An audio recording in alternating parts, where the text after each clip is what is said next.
All right, everyone. We have one more bill to get through today, please. We've been doing pretty well. We've gotten a lot accomplished. All right, now this chair would like to recognize Representative Costa Howard on House Floor Amendment number 2 to House Bill 2827. We're going to take a quick look at witness slips. We have 300, on the amendment, we have 307 indicated as no position. We have 36,867 opponents and 271 proponents. I'm sure we'll all understand we are not going to read those into the record right now. Representative, if you would like to make an opening, I'm sorry. I had forgotten. I have also received another letter from Speaker Welch. We are replacing permanent member Representative Hirschauer with temporary member Representative Costa Howard. Clerk, if you could please just update that in our roll. Representative, if you would like to present changes in the amendment. Thank you, Chair Mussman. Today I'm just going to highlight a few because I'm sure we have lots of questions, and in the interest of time, I'm going to just give a few of the highlights for House Floor Amendment number 2 for House Bill 2827. The amendment addresses some of the issues and concerns that were raised by both proponents and opponents to the bill. For example, we've rewritten the findings from the original bill. We have tightened language regarding definitions such as educational portfolio, and again, changed some language regarding adequate education. We have made changes to the declaration notification form. It also, in addition to removing some language that stated not limited to, so it's very prescriptive about what information will need to complete that form. But we also made the change of that form being submitted both online or in person to our regional office of education or the intermediate service center, and not directly to the school district. We have also in section 55 clarified educational portfolio as part of the investigation for 10 business days. And at the request of the non-public schools, we have changed, I believe it might be on page 23, regarding the private schools, and we accepted their suggested language regarding not having to provide a full list, but only to either confirm or deny whether a named student is enrolled or attending. Those are some of the highlights, and I am prepared. I know we have 2 witnesses, 1 for each side, and then I will answer any questions. Thank you. Thank you.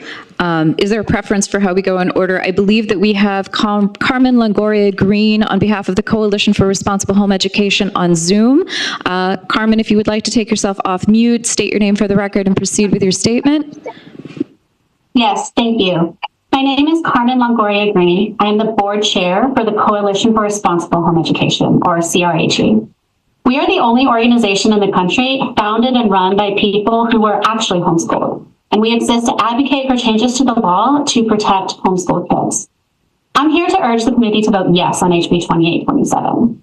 There is an urgent need to ensure that homeschool children in Illinois are safe and are being educated. Illinois trails the country in terms of its homeschooling laws. In terms of protections for kids, Illinois' peer states are Texas, Oklahoma, and Idaho. And this lack of protections results in serious harm to kids. There's Alexandra Bethard, who was homeschooled in Illinois and, in her words, never received a formal education. Instead, her days were spent cooking, cleaning, and essentially being a second mom to her younger siblings. There's Whitney Harrison, who was homeschooled in Illinois from 3rd through 8th grade. When she finally got into a public high school, she had the equivalent of a 3rd grade math education. And there's Casey Pickett. She was homeschooled in Illinois by parents who believed that women did not need to be educated to the same extent as men. They told her too much knowledge isn't good for a female's brain. So they denied her access to higher level math and other subjects that she would need if she ever wanted to go to college. These stories are not unique. I can tell you, as someone who has homeschooled myself for 12 years, just next door in Missouri, that when there are no legal protections in place, which is the case in Illinois, there is no floor for how bad the homeschooling experience can be. And that reality is borne out by common sense. Think of the most irresponsible person you know, or the most unstable, or just someone who's just not able to do follow through. Daily, grueling dedication to their child's education. Some people can do it and do it well. I have seen it. But it's just as true that many people can't, even if they have the best of intentions. That's simply a fact. And on top of that, it is also a fact that some parents don't have good intentions at all. Some parents use homeschooling as a facade, a disguise, to hide their children from the teachers, coaches, other students, and other parents that their children would encounter in school. CRHE maintains a database called Homeschooling's Invisible Children, where we track cases of severe abuse and neglect in homeschool settings. We have documented hundreds of these cases, including cases in Illinois. In fact, ProPublica published an article just last year describing how Illinois' lax homeschooling laws allow parents who have nefarious intent to hide their crimes. It is a fact that Illinois children have died because there is no mechanism in place under current law to make sure that a child is removed from school to actually homeschool them, not just to hide them. Homeschool laws should not be built on the fantasy that every single parent is a good parent. Everyone in this room knows that isn't true. We only need to turn on the evening news to see the type of child abuse and neglect that adults are capable of committing. It is time for Illinois law to reflect the reality of homeschooled kids' lived experiences. That reality is that homeschooled kids can be abused, and they can be educationally neglected. The law should have a response to that. HB 2827 rises to this occasion. You have heard, I know, from many homeschooling parents who tell you that the sky is falling with this bill. Homeschooling in Illinois will be gutted, according to them, but that is false. More than that, that's a narrative being pushed by a multi-million-dollar lobbying group that makes its money by frightening homeschooling parents into thinking that homeschooling is about to be banned at every turn. The reality is that HB 2827 still leaves homeschooling in Illinois less regulated than it is in incredibly pro-homeschooling states like Florida, Georgia, Carolinas, and Louisiana. After HB 2827 is passed, homeschooling in Illinois will still be less regulated than it is in those states. And HB 2827 puts in place common sense changes. First, parents will have to notify the ROE once a year, let them know that they're going to be homeschooling their child that year. This notification requirement is found in 38 other states. Second, parents will need to maintain a portfolio of the child's work. This provision is helpful in two ways. First, it provides significant encouragement to a parent to stay on task with the child's education. I was homeschooled in Missouri, and that state has a portfolio requirement just like this one. I can tell you from my personal experience that this legal requirement ensured that my parents and others kept a log of their children's education, and it ensured lesson planning throughout the school year that would not otherwise have happened actually took place. Second, this portfolio is critical to ensure that there is a material on hand for determining whether a child is being educationally neglected. This is a practical, common sense requirement that other states have adopted. And third, the current version of the bill lays out precisely how a truancy officer will carry out an investigation into educational neglect in a homeschool setting. There is currently a gaping loophole in Illinois law. If someone calls in with a concern that a child who is purportedly being homeschooled actually isn't receiving an education, there is no mechanism in place to respond. The fact is that a parent claiming to homeschool can just say, I'm homeschooling, and slam the door in the truancy officer's face, and nothing further is going to be done to check in on whether that child's receiving an education. I cannot begin to tell you how many times I've heard from people who were homeschooled as kids about how they thought, finally, things are going to change. Things are going to get better because a family member, an older, now adult sibling had contacted the authorities about the educational neglect that was happening. All for, in the end, nothing to happen at all. This aspect of Illinois law must change. There needs to be a process in place, spelled out in the law, for how to handle reports of educational neglect in a homeschool setting. HB 2827 rightly creates this process. On top of that, CRHE has determined through its research that educational neglect in a homeschool setting is often comorbid with other forms of abuse and neglect. This means that, in addition to uncovering educational neglect, the process set up by HB 2827 will also help identify other forms of physical abuse and neglect in a homeschool setting. And that's critical. Homeschooled students are unique in that they are not seen by the teachers, coaches, other students, and other parents that they would encounter in school.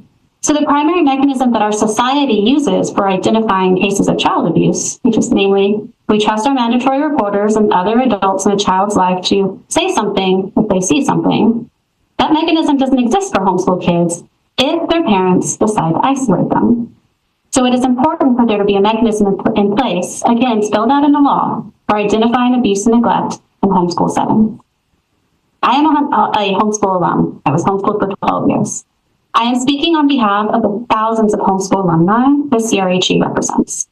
The modern homeschooling movement is now almost 40 years old. And the products of that movement, homeschool alumni like myself, well, we've grown up now, and we're able to tell you what it is actually like to be homeschooled. And we can tell you the good, the bad, and the ugly. We are begging you to listen to us. We are telling you there is a problem with current law, and that problem needs to be fixed. HB 2827 rises to the occasion and addresses serious gaps in Illinois law. I urge you to vote yes on HB 2827. Thank you. Thank you for your testimony. Ms. Butler? If you would like to approach the table, state your name for the record, and then go ahead and proceed with your testimony.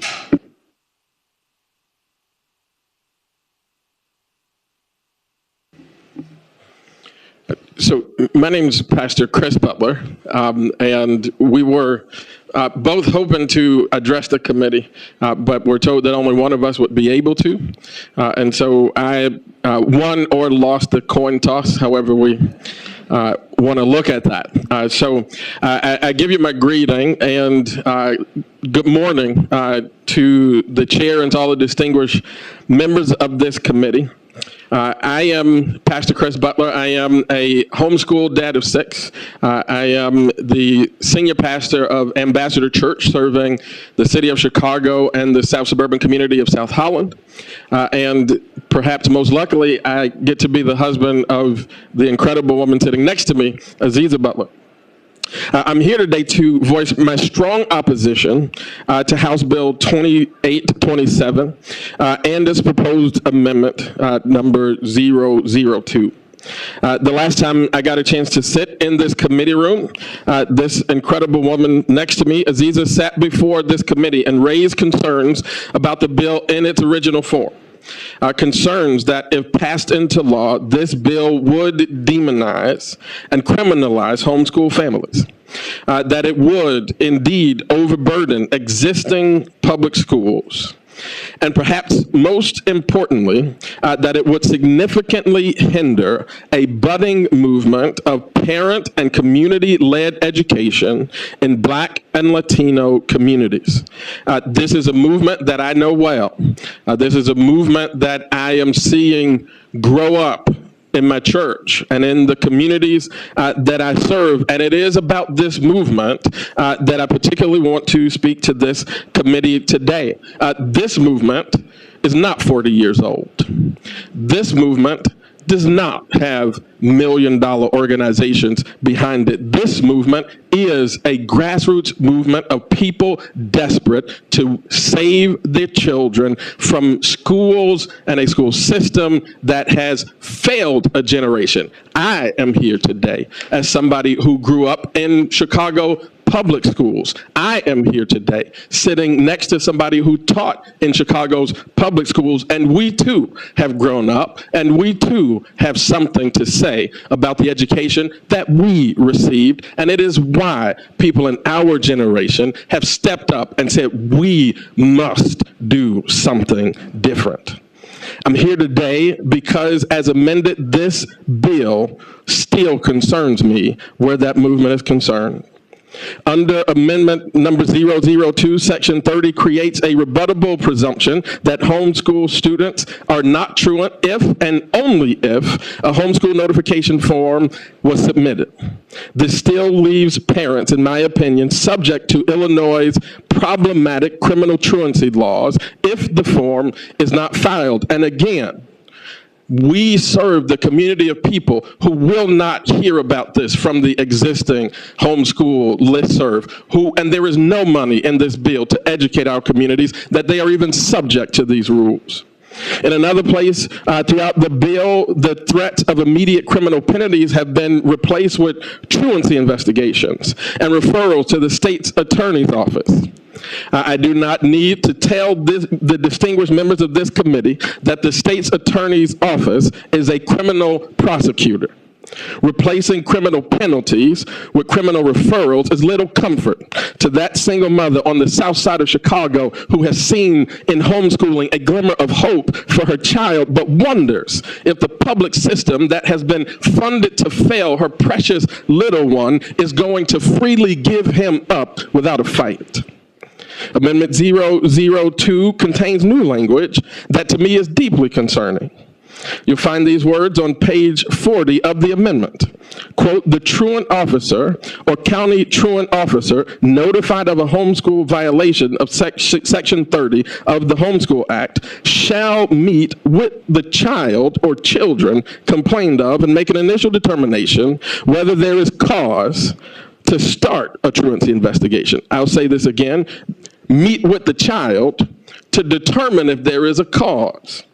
If a truancy officer can separate a minor child from his parent for a so-called meeting, is that parent not being treated like a criminal?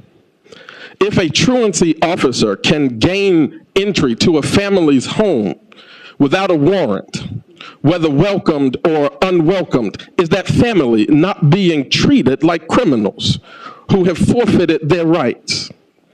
There can be no doubt that this bill, as amended, still lays the groundwork for a homeschool to prison pipeline.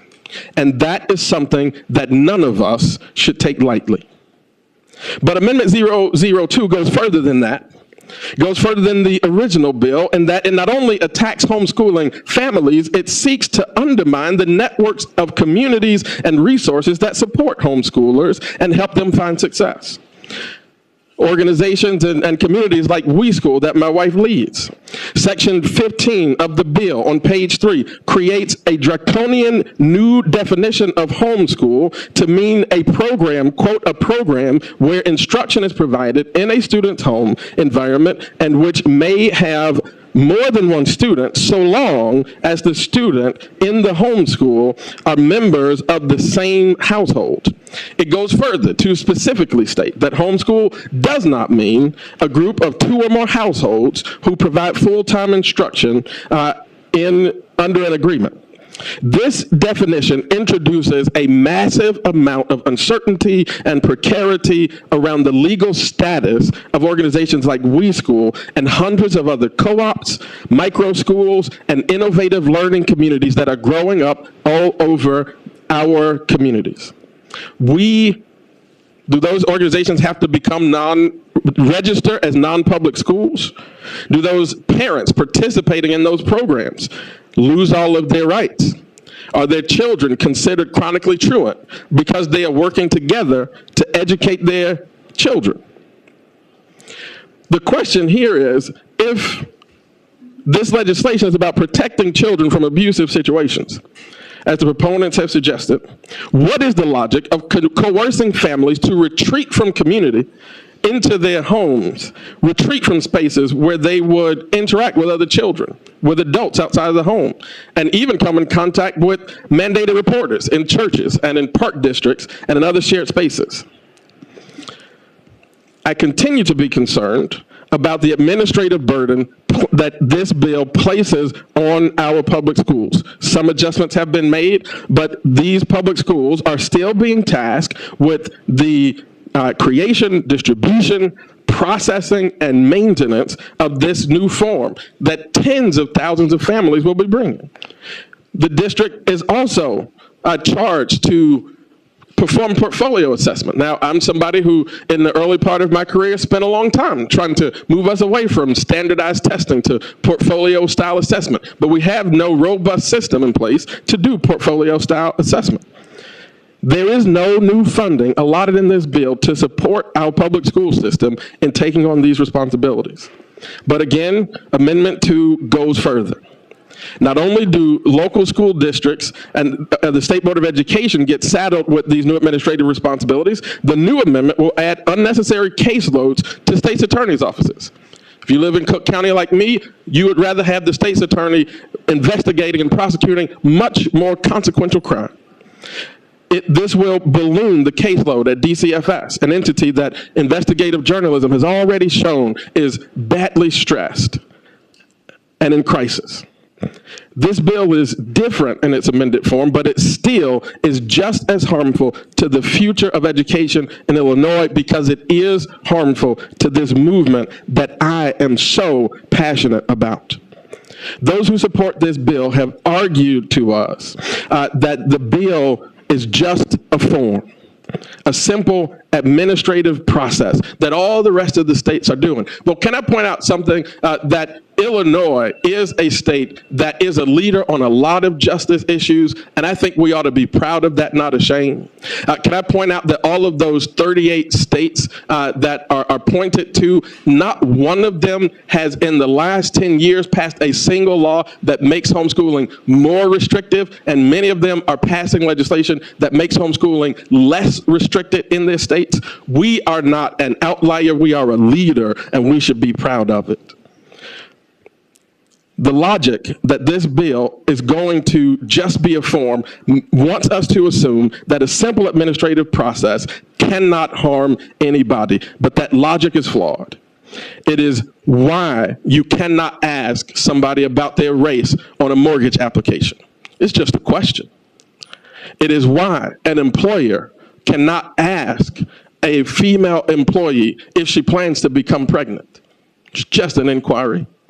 It is why a movement has grown up all over this country to ban that little box on a job application that pre-screens for a criminal background. It's just a box. The reality is small administrative processes can be catastrophically burdensome for whole communities of disadvantaged peoples. We do not want this to come into play in our state. In order to receive this bill as what it is supposed to be, we have to believe that homeschool is, in principle, a large haven for child abuse and neglect, not in some particular. There will always be anecdotes that you can tell to scaremonger about any activity on the earth, from homeschooling to riding a bike. In order to receive this bill, we have to believe in principle that homeschooling is some kind of a haven for child abuse and neglect. And while there are those who may want you to believe that, there is no evidence that this is the case, and the best evidence that we do have suggests that homeschoolers are 40% less likely to die from abuse or neglect compared to the national average. We have to believe that putting a form in place is going to compel criminal abusers and violent sociopaths to change their behavior, to come forward and file their form, to put on their form that their curriculum is not teaching little girls and abusing little boys. Listen, I'm a pastor. I've studied theology and ethics and the human condition. And my heart grieves for every little child that is abused, and my heart sympathizes with an advocate and a legislator who has spent years as a vice chair of a child welfare committee. My heart sympathizes with the desire to reach for a quick fix to this kind of tragedy in our communities. But the reality is that child abuse and neglect is a large cultural problem, and it will only be solved by a large social and cultural project. There is no simple legislative solution. We would all sleep better at night if there were, and we would all gladly support a piece of legislation that could do that. But what I know about the human condition, what I believe your hearts are telling you about the human condition, is that there is no easy legislative fix. It won't fix that problem, but it will overburden homeschoolers across this state. But I'm talking to you in the particular about what I believe is the most hopeful thing that is happening in education in our state, and that is the number of parents who are stepping up to say, come hell or high water, I am going to do what it takes to secure a good and fruitful education for my child. That is happening in our state. That is happening in the city of Chicago. That is happening in the church community that I lead. And I am begging the members of this committee not to allow this bill to go forward because it will severely threaten that hopeful movement. Thank you so much for the opportunity to speak with you on today.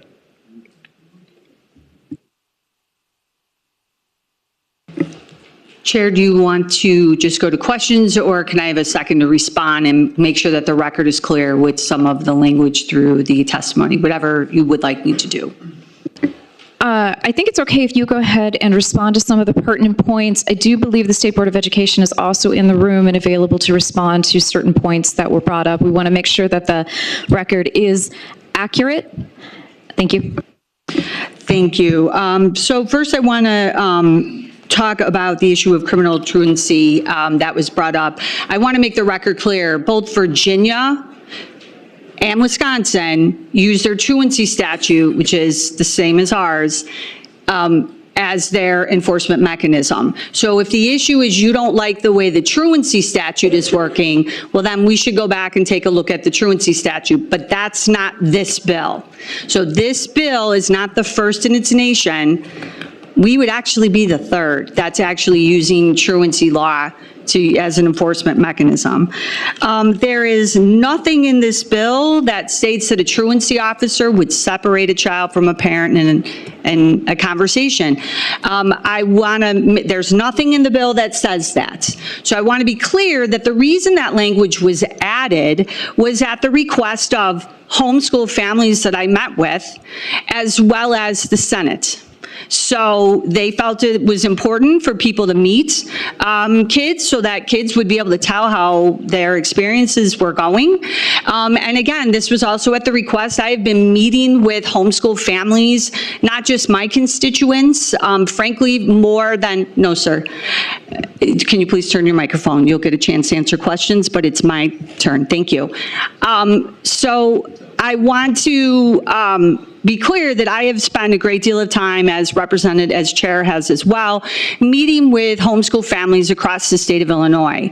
And so this was actually a request that they made to have their children be able to talk about what they've learned, which I thought was a really interesting thing, because when you're doing it well and you're doing it in a way that kids are having these different kinds of experiences, our students, our kids want to tell you about it. I have a scarf in my office that a child made for me and talked about how they made, that was done in a way that was part of their math and grids and learning. And I thought, wow, what an interesting way to do that. So again, that was a change that was at the request of the Senate and homeschool families.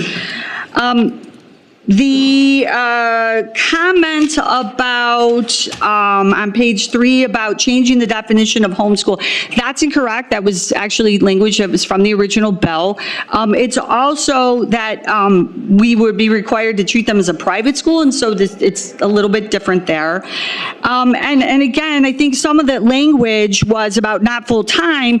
The goal is to make sure we have an opportunity to see the kids, that we have an opportunity to the children who are being isolated, not the kids who are part of co-ops, not the kids who are part of other organizations where they're maybe in front of another mandated reporter, or in co-ops and different organizations where other adults are seeing kids.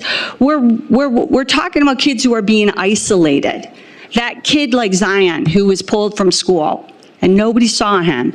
Maybe that young man from Connecticut who was pulled from school in 4th grade, never to be seen or heard from again until he had to set his house on fire. That's who we're talking about, the children who are isolated. I want to make sure, again, the record is clear. Mr. Butler used the word school district quite a bit, and school district only applies to Chicago Public Schools. They are their own school district. They are their own truancy officer. This does not apply to our regular home school, those of us who live outside of Chicago. Those are school districts. Intermediate Service Center are Cook County schools that are not in CPS. Again, just let's make sure we have the record clear. I know that there were fiscal notes that were put on this bill and no fiscal impact, so I'd love that. And the assumption that there's a ballooning of a caseload to DCFS, you know, I'm trying to figure out how to respond to that in the nicest way, because I guess the assumption is we're trying to make sure that these are the kids that are being watched out and don't fall through the crack. So if we have an investigation because our bill made sure a child didn't fall through the cracks, well, Lord help us. It looks like we did our job, everyone. So, wow, I'm glad you support making sure that that happens. 38 states, everyone, 38 states have a declaration form.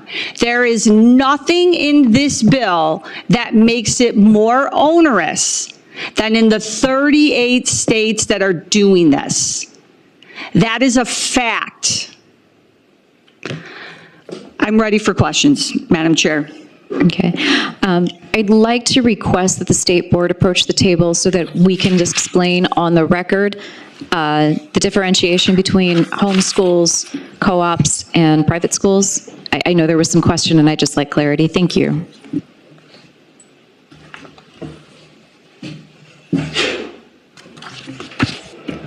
Good morning, Dana Stoger from the State Board of Education.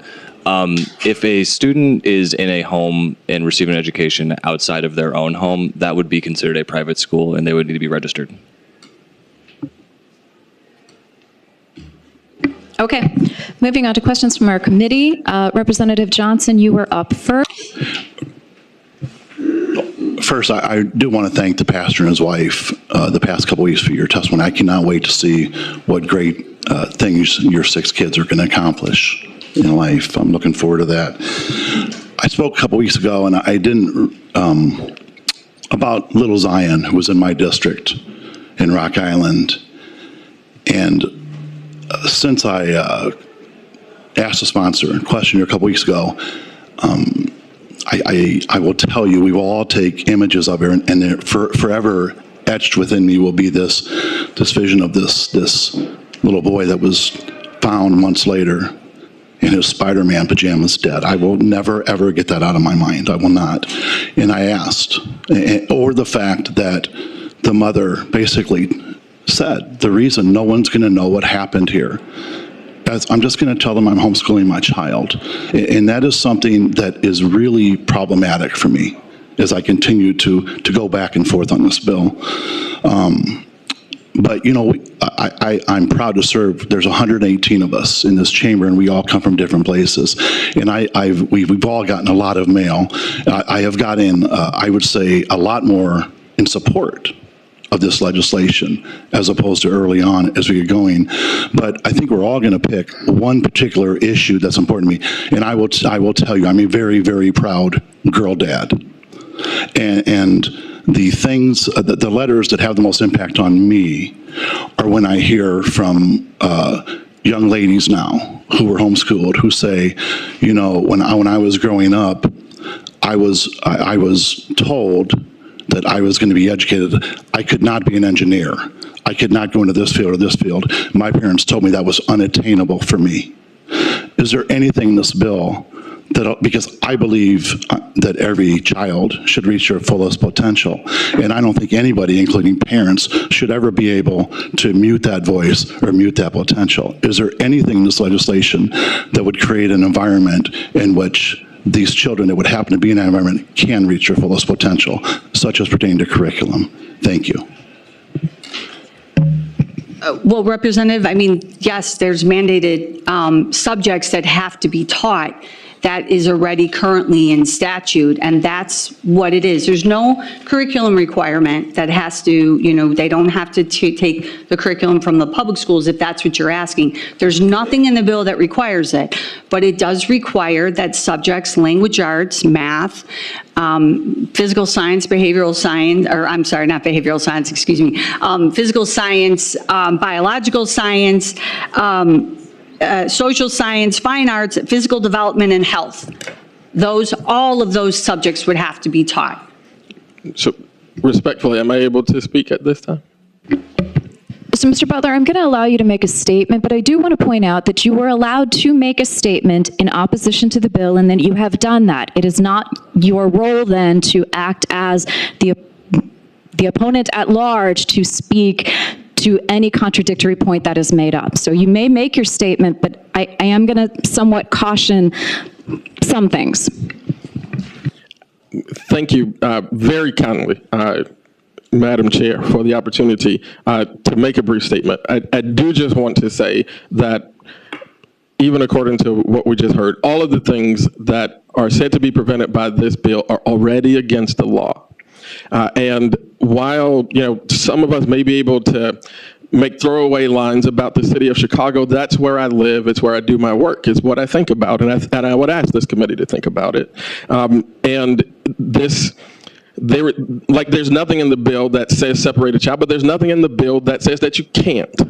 And while some of us may be able to have a lot of trust in the bureaucrats who are going to administer this if it becomes the law, I just simply do not live in a world where that is a convenience that we have. This would need to be extremely precise. If we cannot assume, based on the way that laws have been enforced all throughout my lifetime in my ministry, I cannot sit here and say to you that I assume that every person who gets empowered with some new power in this law is going to come into my community and apply it according to the highest values and sort of the best view of justice and equity. It is not my experience. It is not the experience of my community, and it is why we worry so much about this legislation. Delegate Mussman, may I say something in response to the representative's question as well? Yes. This is a concern that is near and dear to CRH's heart. We have many times women who were homeschooled reach out to us and tell us that they did not receive the same education as their brothers precisely because their parents told them that too much education was not something that was appropriate for girls. Today, CRHE is actually filing an amicus brief in the United States Supreme Court detailing stories, excuse me, of homeschooled women who were denied education equal to boys precisely because they are girls, in a case which brings up an issue before the Supreme Court in regard to education rights and educational equivalency.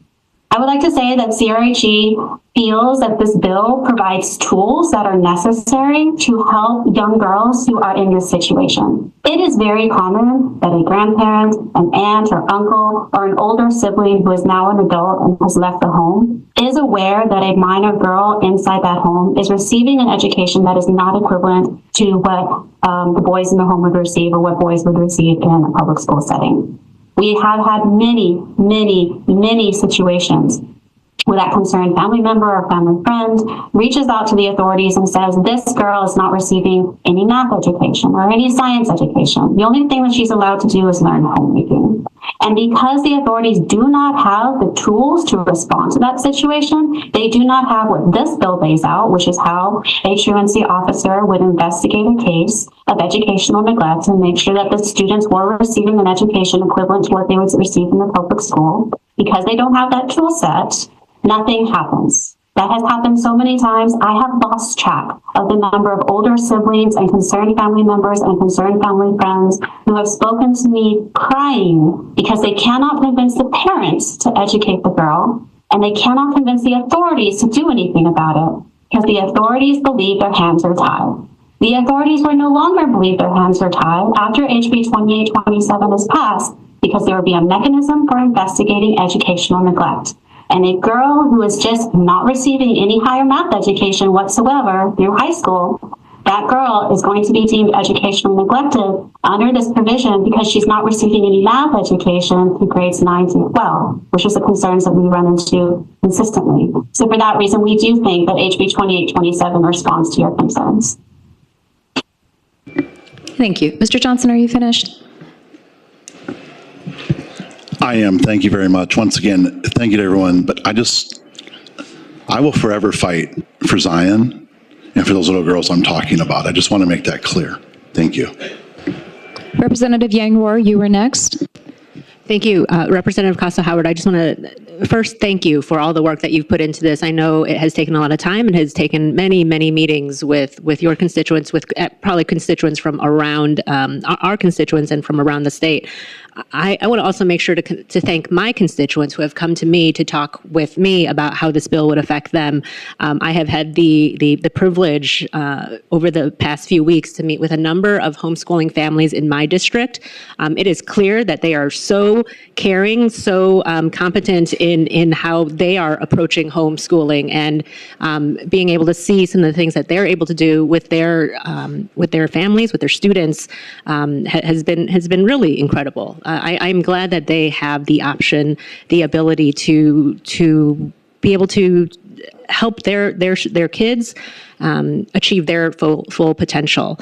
I want to make sure to thank you for listening to those constituents. The families that I have talked with, a number of the concerns that they have expressed, you have addressed in this amendment. And so thank you for listening to them and for making those changes. Thank you, Representative. Representative Ellick, you were next. Thank you so much. Representative, did you write this amendment? Our staff, we worked on language together. Okay. There's a lot of significant changes, but I think the very first page gave me a little hint as to maybe how we came to here today. And I maybe you didn't find it as significant as I did, but in the findings section was changed from the original bill, and they're rewritten. And numbers 3 through 7 all reference abuse or neglect.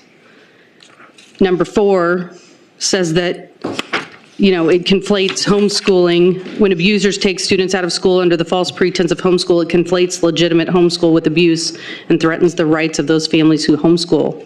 I want to be clear that no one is doing that. The 130,000 people that have gone online and has said, you're wrong that you're conflating homeschooling with abuse. That's just wrong. And I was actually quite offended by the witness testimony today that everything is focused on abuse. And can I ask, those 38 states that have a variety of different things in place, is there abuse and neglect that goes on in those states as well? Yes, there is. So to say that we're going to fix abuse and neglect with this bill if I may, is just totally incorrect. Representative Ellick, would you like me to answer the question, or do you want to talk over me? I'm trying to answer your question. Thank you. I don't want to make an assumption about what's happening in another state. That's unfair of me. I'm a lawyer, and I'm not going to say that. Unfortunately, what we do know is things occur, right? We know that there are cases of abuse and neglect that occur across the nation. We have statutes on our books across the nation to address these issues. We have criminal statutes. We have civil statutes on our books, and yet things still happen. Our goal isn't to ignore that things are still going to happen, even if we have laws on the books. The goal is to keep fighting, to make sure that we're being intentional in trying to address the issues at hand. I listened to the concerns that people have brought me regarding abuse and neglect, and the irony that I found was, on one hand, I have people telling me to leave it, dump this on the doorstep of DCFS because that is their job. But if I'm being honest, I'm looking at a group of people sitting here right in front of me who don't vote for the department's budget, who make a lot of accusations about how horrible our DCFS department is. And I have to give it to Director Mueller, because she's done an amazing job of trying to address the concerns and issues within the Department of Children and Family Services. So 1 minute we can't dump every department, every problem at the department's doorstep, and then turn around and blame them for everything. We're trying to give people tools to make sure that they're addressing the issues at hand. And if we save a child, Representative, by giving another tool, don't we want to do that? Isn't that the goal? I think it is. And I know deep down, given the work that you've done on some of these issues, that you do feel that way. I'm not accusing homeschool parents of all being abusers. We know that's not the case. But what we're highlighting is the fact that we know from these cases where a child was removed from their school and they're dead.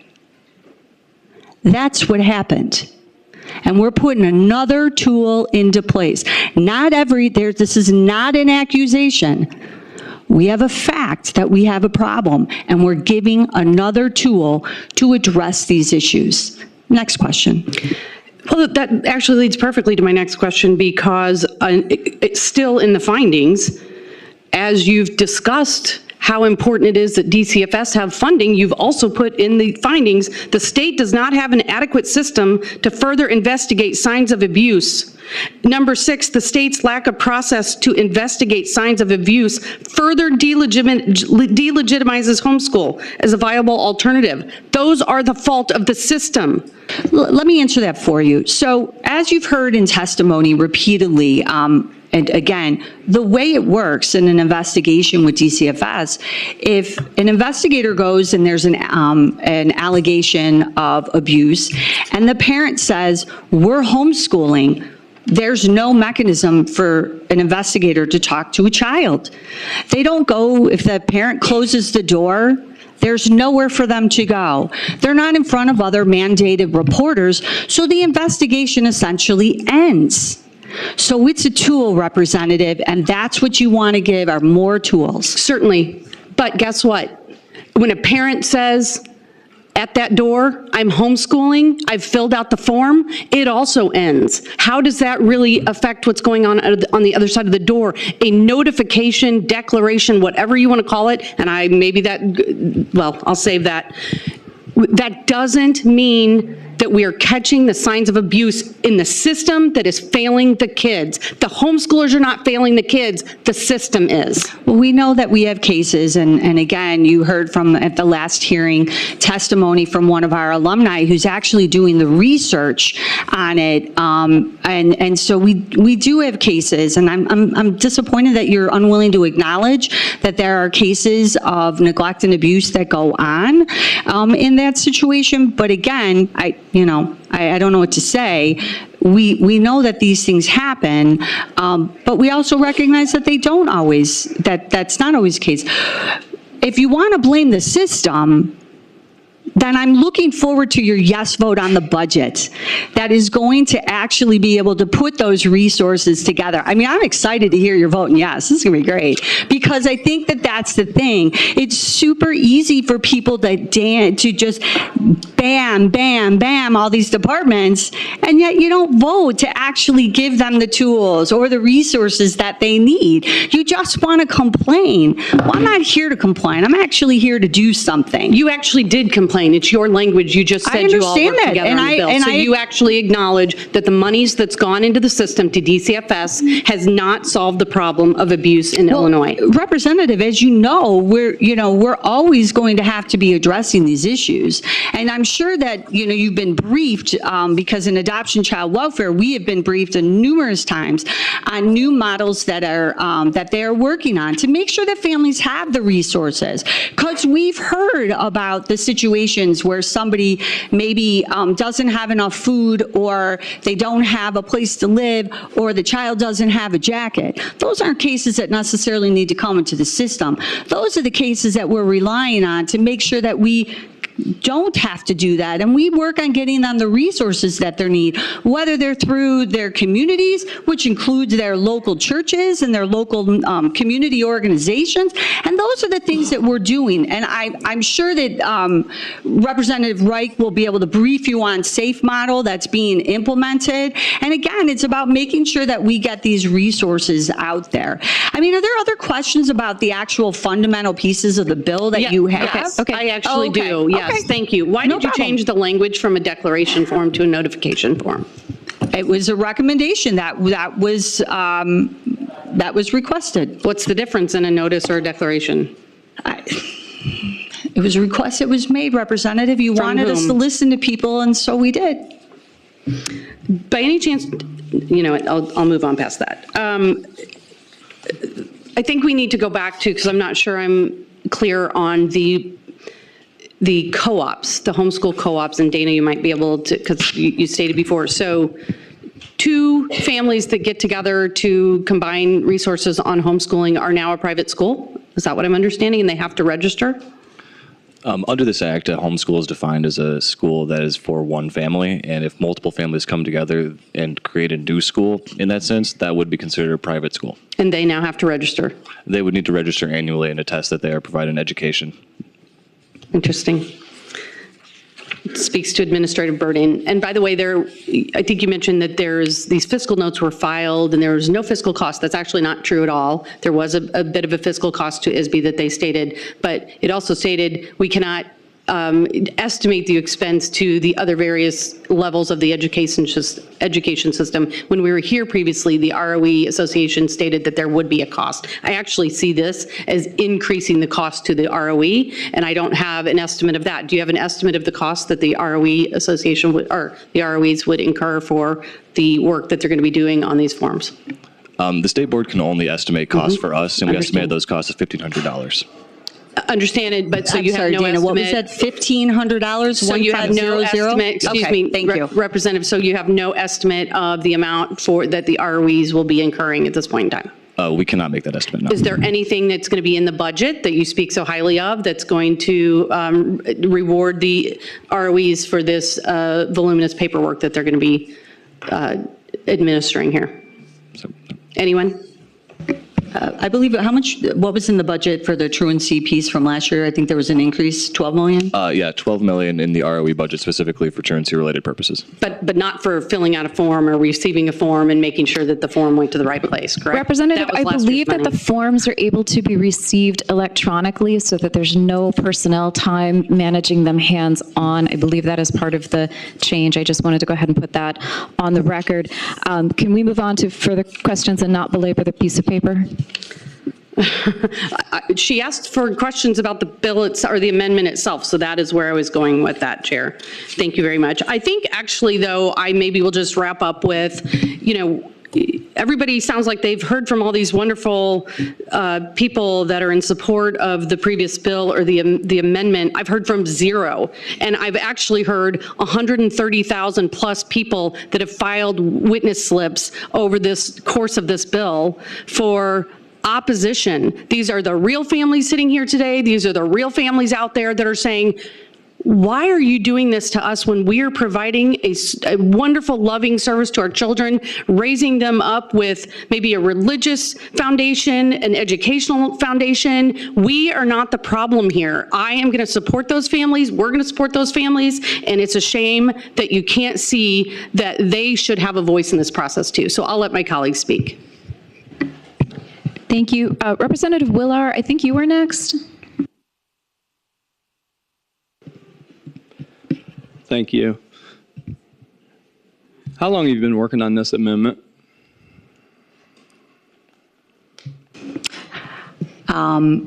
It's hard to give you an estimate because I would argue that when you're working on a bill, you're always working on a bill. And so even when you file an amendment, there might be language that you're still working on that might not give it. We've been working on this for quite some time. Well, it was just interesting that you drop at the 11th hour.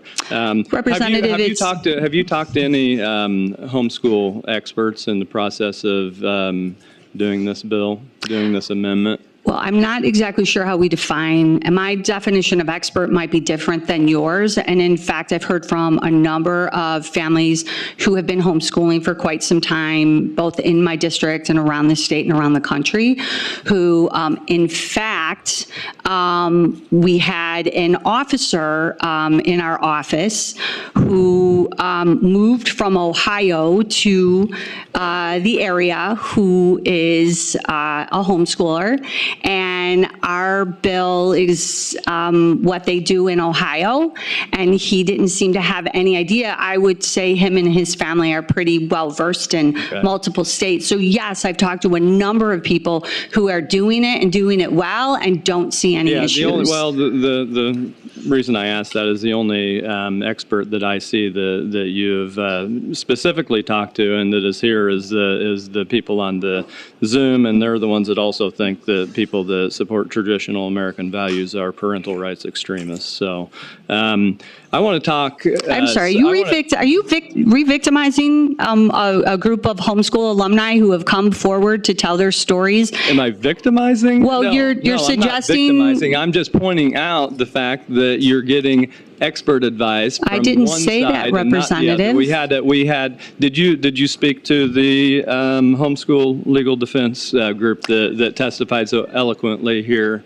I don't, they have never. Were they involved in a negotiation? Representative, would you like me to answer your question, or do you want to talk over me? No, I would like you to answer the question. Thank you. Nobody from the Homeschool Legal Defense Fund has reached out to speak to myself or the chair about the bill. I would also like to point out to everyone that it is the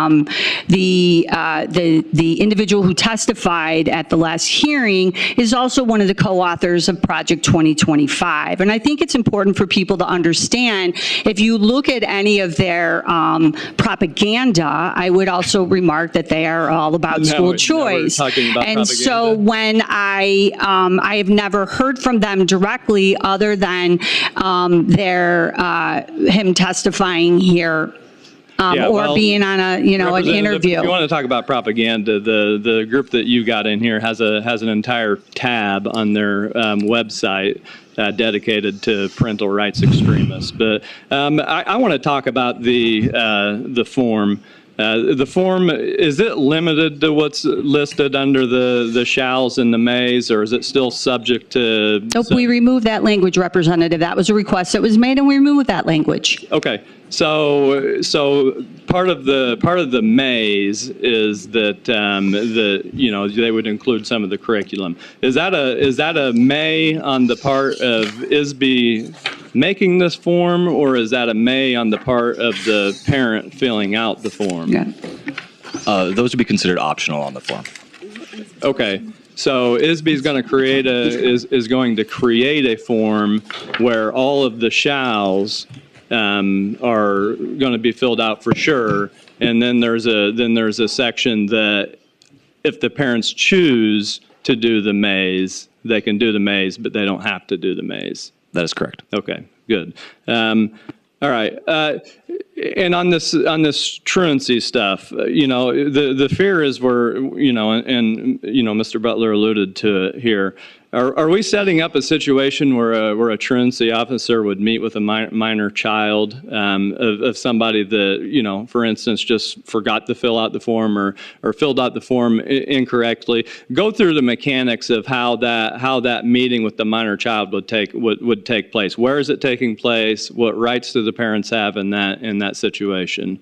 Well, there's nothing that diminishes the rights that parents currently have in terms of meeting with the child. Again, this language was included at the request of the Senate and at the request of homeschool families who thought that was a way to, so you can shake your head, I'm just explaining to you the requests that have been made to my office. And so I can't give you a lockdown of what each process is because, as I know is important to you, we have local discretion. So truancy officers and each individual ROE have been given the opportunity to make those decisions about how they're going to handle that. So I do not think it would be prudent for any of us to say direct the type of meeting, shall we say, that would be required. In fact, I actually think, I'll use myself as an example. When I do my meetings with kids in my role as a court-appointed guardian ad litem, I always want to do them in a place where a child is most comfortable, whether that's their home, sometimes it's their school, sometimes I've actually met kids at a playground with somebody just to meet, because that's where a kid is comfortable.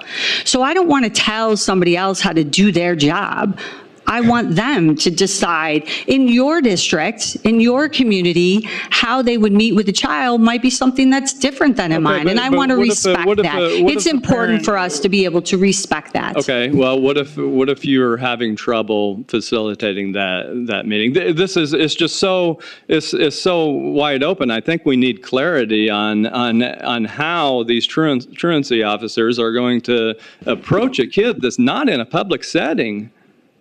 How does that happen? So Representative, I want to make sure that I'm clear for the record, and as we keep taking notes and we keep working on this bill, would you like us to actually state exactly when, where, within how many days a meeting would be taking place? I mean, we can do that potentially if that's your request. I mean, for example, Representative, you would like us to say something to the effect of that a truancy officer shall meet with a child with or without parent in an office. Would you like me to describe the size of the office? I mean, again, I'm trying to give flexibility. I think that's a more prudent thing. But if you would like me to make that change, I am more than happy to make that change for you.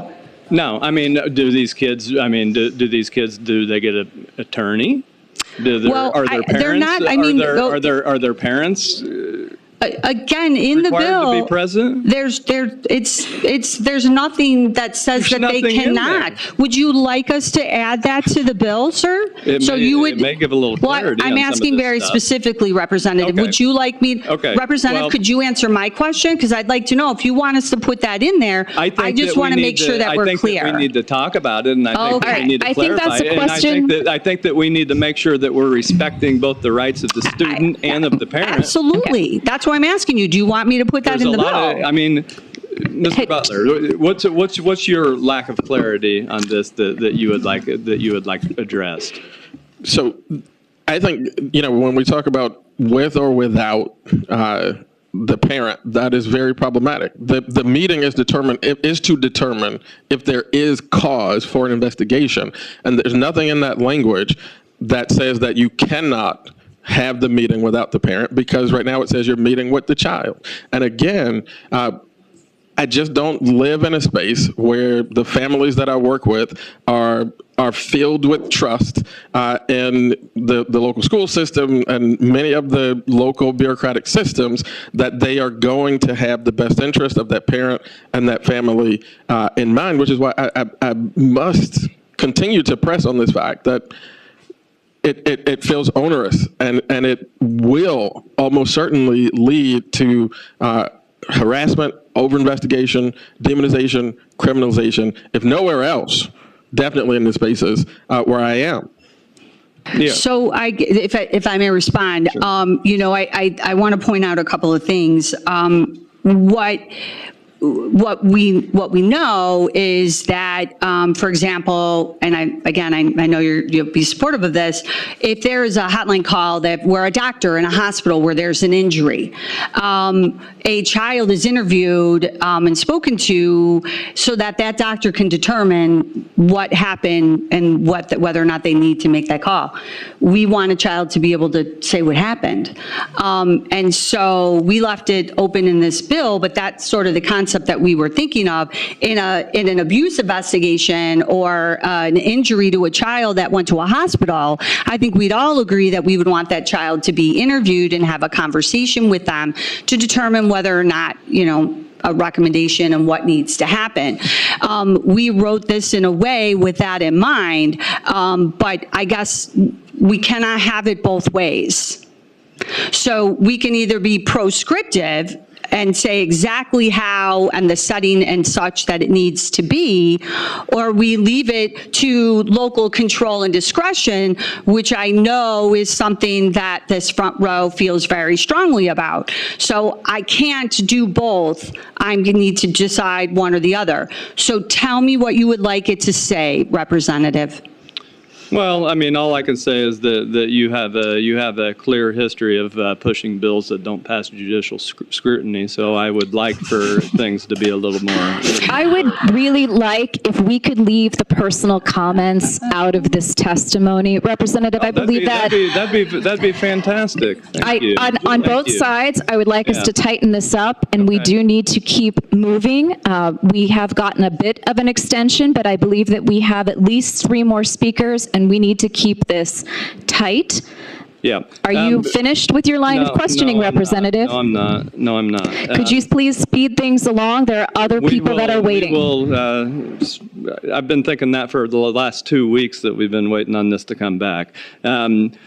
There's lots of abuses that are taking place in the government school systems, and you know, these abuses are taking place by basically the more educated and the more credentialed folks, and you know, the fear is on this. Those are the kind of people that are going to be more likely to fill out this kind of form and do that kind of stuff. And you know, this bill does absolutely nothing to protect the people in those situations. What is a piece of paper at the ROE going to do to protect somebody in an abusive situation? Representative, I'm a little confused by your question because I don't get what you're asking me. Well, there's 1,000 reported cases of abuse in CPS. There's 2 recent reports of abuse. Are you referring to sexual abuse? I just want to make sure. Sexual abuse in DuPage County, your home county. Well, and those are the type of people that are going to you know, fill out a form like this, and they're going to stash it in a file in the ROE. This bill does 0 to protect these people. If you want to protect these people, you know, make a child abuse and neglect bill, put it into DCFS, and leave the homeschool folks alone. I don't see the connection. Sure. That's troubling given the ProPublica report and the number of cases and testimony we've had. I mean, Representative, if you may, you asked me a question and I am trying to answer. Again, you can talk over me or you can give me a second to answer and you can ask me another question. Sure. So I acknowledge, and I know Representative Ellick worked on face law because that is something that we are all very concerned about. And I agree with you in the fact that we have too many cases. It is horrible. It is awful. I cannot say enough negative things about situations of abuse that is going on in our schools, okay? But I want to make sure that you understand one of the requests that we made because of concerns that were raised was that now, if you have been convicted of a sex offense, we removed that language. So you can still homeschool your kids if you have been convicted of a sex offense. Unless you tell me otherwise, we were hearing what you said about convictions of crimes and parents attesting to stuff on that they have never been convicted of those things. But now we removed that at the request of all of you to change that declaration form. So would you like us to put that back in, that if you have been convicted of a sex offense, you can't homeschool? The courts, there's already mechanisms in there for the courts. No, Representative, there's not. So I'm asking you.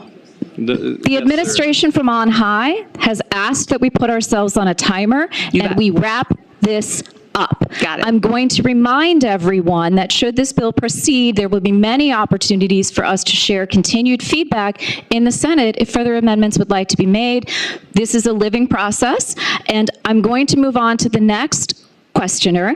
And again, I need you to keep it concise, ask a question that is relevant to the bill, answer as quickly as possible. We need to leave the rhetoric out of it. Representative Niemerg, for a quick question. Thank you, Chair. I just have a question on logistics of this. So as a parent that wants to pull their child out of public schools, how do I know I need to fill out this form? They will be available on the ROE websites. The hope would be that a school district would make sure that that parent knows that that child has been removed from school, that would be the case. So I would need to go, would the school notify me that I need to fill out this form, or would I need to figure that out for Well, myself? remember, Representative, if you just pull your child from school and they don't show up again, that's truancy. So that would be part of. But the school will notify me that if I say, hey, I want to pull my kid to do homeschooling, the superintendent, principal, whomever would say, okay, but you need to fill out this form and get it to the ROE. Will that happen? That is the intention. Okay. So what if, is that in the amendment or in the bill for that to occur?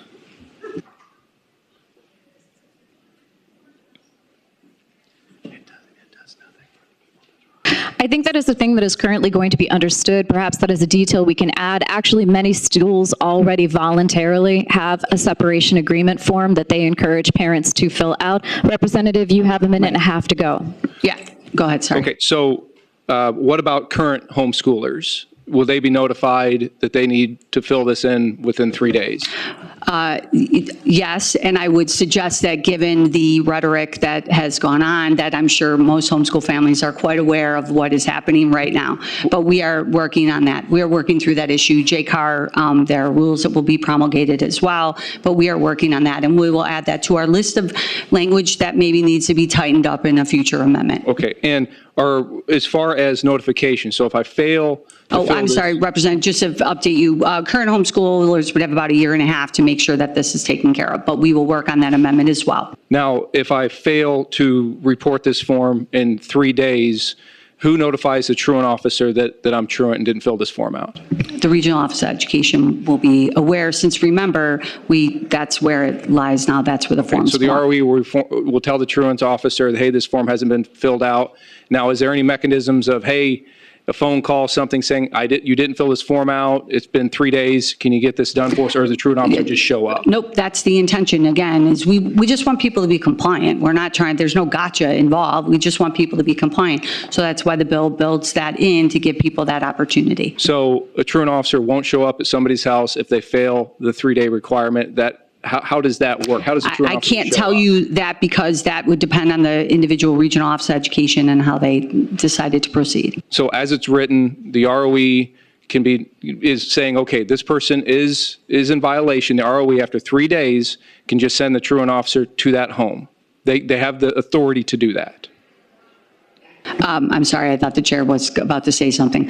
That, I believe, that is in the bill, yes. Okay, and also to kind of go back to just real quick, some of the language I know you alluded to on page 40, Amendment 2, the truant officer or county truant officer notified of a homeschooling violation of Section 30 of the Homeschool Act shall meet with a child or children complained of and make the initial determination.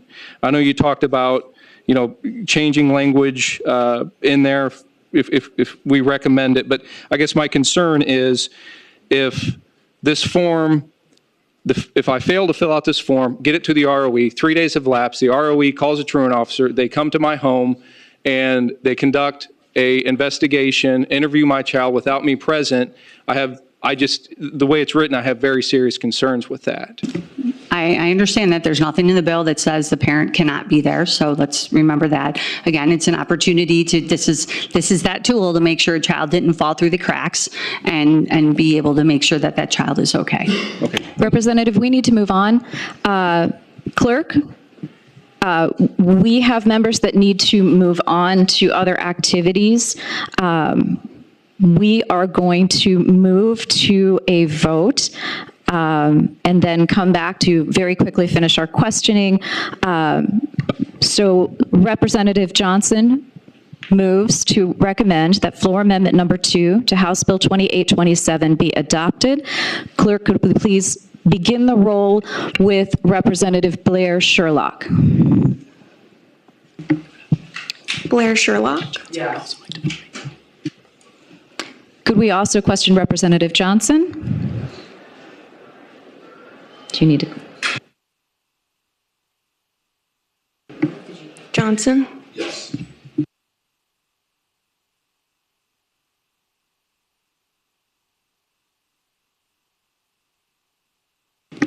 Yes.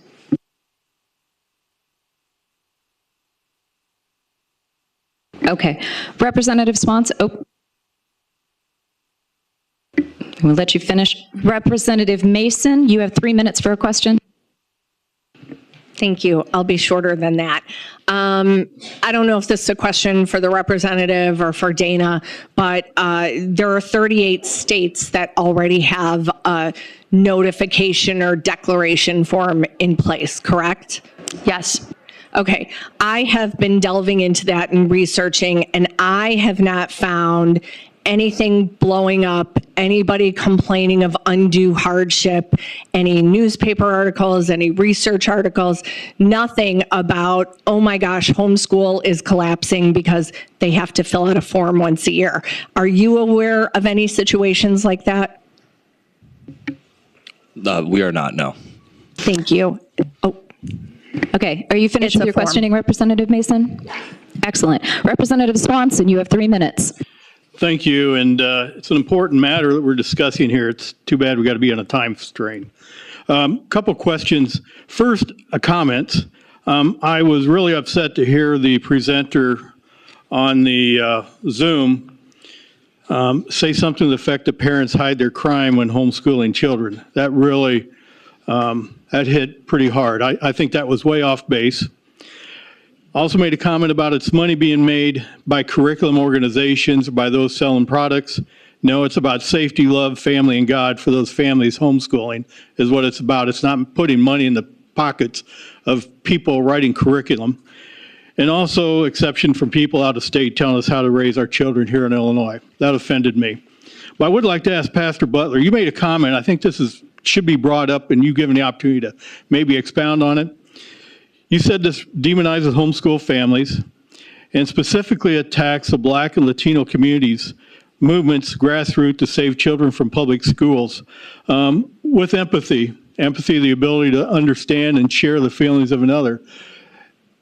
I try to understand why you say that, and I think I understand, but could you expound on what the true meaning behind that is? I think that's important.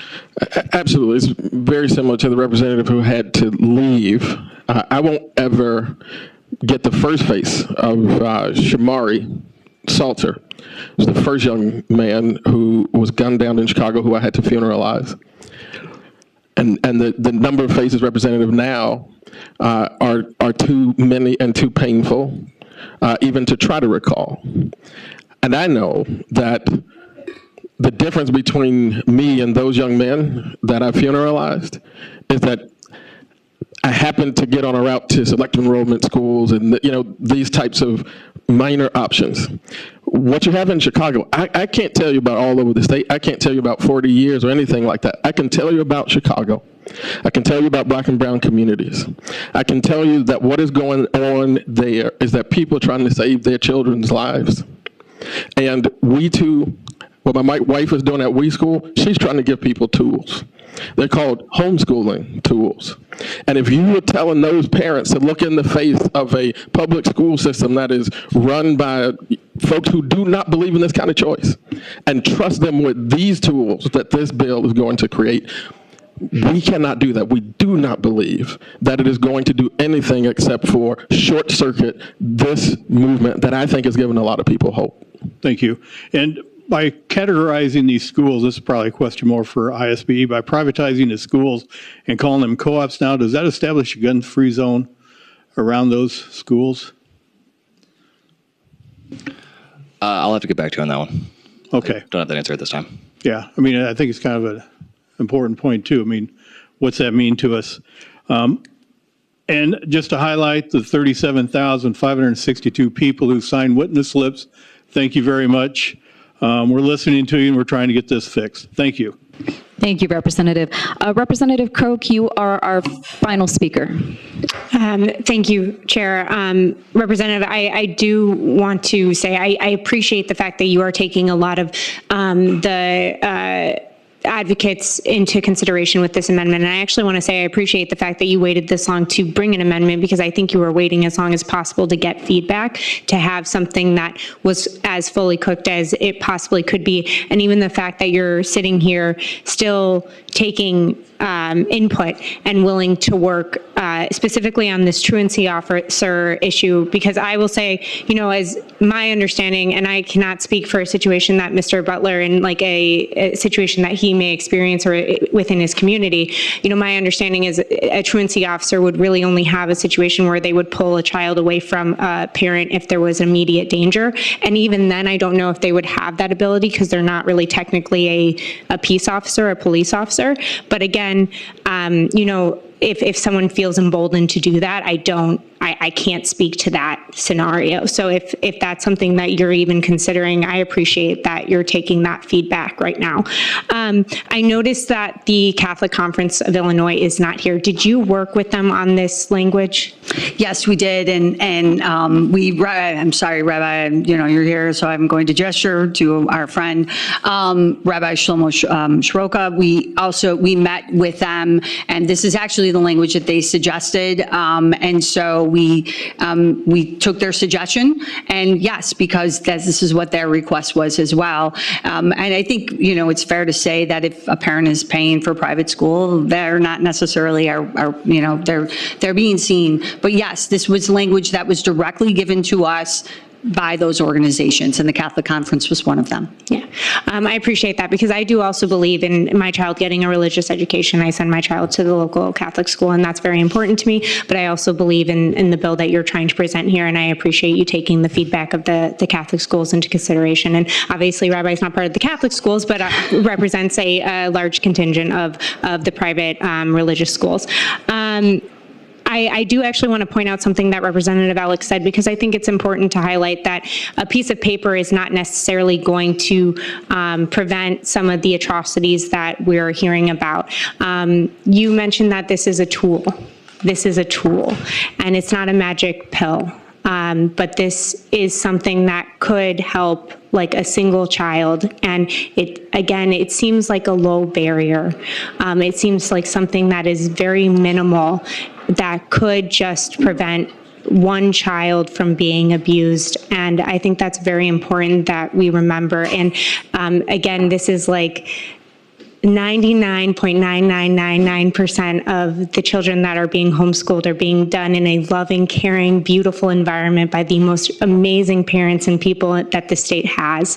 But it's this one opportunity, this one tool amongst a larger toolbox that we have. So thank you for your work on this bill. I very much appreciate it, and I'm looking forward to voting yes. Thank you. Thank you, Representative. We've had a very robust discussion and question and answer series, and in the interest of time, we're going to go ahead with our roll. Representative, may I just make 3 sentences? Quick. One, if there was any evidence of a disproportionate impact in our communities, we would see that. The Homeschool Legal Defense Fund publishes a notice every single week about what it is that they do in legal cases around the country. And there is not a single case that has been reported of a disproportionate impact. That is not true. It is fear-mongering. And 2, Carmen, we see you in the alumni. We see you, we hear your stories, and we will continue to fight. Thank you. Thank you. Clerk, could you please continue calling our roll? Mustman? Yes. Favordias? Yes. Elick? No. Mason? Yes. Niemerg? No. Swanson? No. Willauer? No. Yang Roar? Yes. Croak? Yes. Hernandez? Yes. Costa Howard? Yes.